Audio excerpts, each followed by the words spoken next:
Patay matapos mabangga ng humaharurot na sasakyan ng isang negosyanteng naglalakad lamang sa gilid ng kalsada sa Cebu.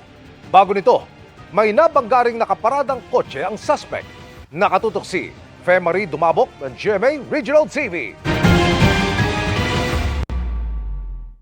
Sa isang iglap, nagwakas ang buhay ng 23 anyos na negosyanteng si Kingston Cheng matapos mabangga ng isang humaharurot na SUV habang naglalakad sa sidewalk sa lungsod ng Cebu noong linggo.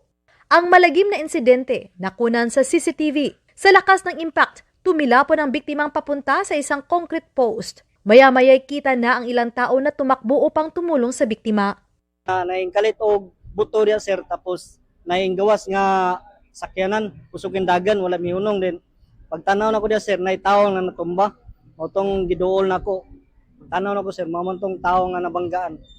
Pero nabuhat na ito yung ulo sir, na may damage yung ulo. Pero hindi raw huminto ang driver na nagdire-diretso lang daw. Bago ang insidente, una nang binangga ng SUV na minaneho ng 21 anyos na sospek ang isang kotse na nakaparada lang sa gilid ng kalsada. Tumakas ito hanggang sa nahagip niya ang biktima na nooy naglalakad lang sa gilid ng kalsada kasama ang isang kaibigan.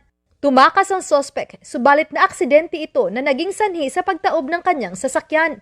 Sa ngayon, naka-hospital arrest ang suspect.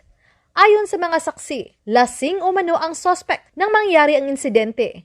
Pero pag-amin ng lokal na pamahalaan ng Cebu, hindi raw nakapagsagawa ng breathalyzer test sa driver nung arestuhin ito dahil wala raw ganitong kagamitan ang lungsod.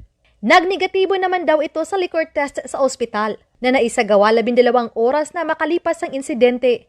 Katong usa nga nakadasmag ni adto sa ospital, and pag-abot sa ospital, of course nigawas nga the moment kay mo adto ka na sa ospital, ang custody ana sa ospital, and the reports were sent to me that ang atong police ni adto sa ospital, of course di good sila maka keep custody because naa naman na under influence ba sa liquor, but eventually dinhi sa ato wala man gihapon.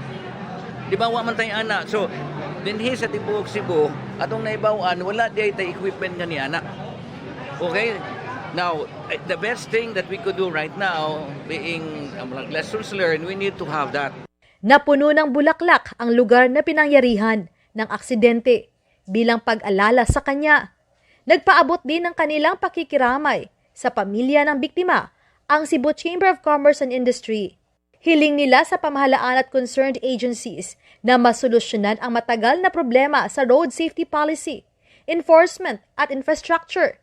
Kasong reckless imprudence resulting in homicide ang isinampa laban sa suspect. Naglabas na rin ng shock cause order ang LTO Region 7 laban sa driver. Sinuspindi ng 70 araw ang lisensya ng driver habang inilagay sa alarma ang sasakyan.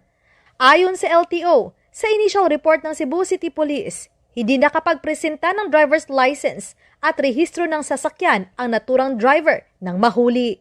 Para sa GMA Regional TV at GMA Integrated News, ako si Marie Dumabok. Nakatutok 24 oras.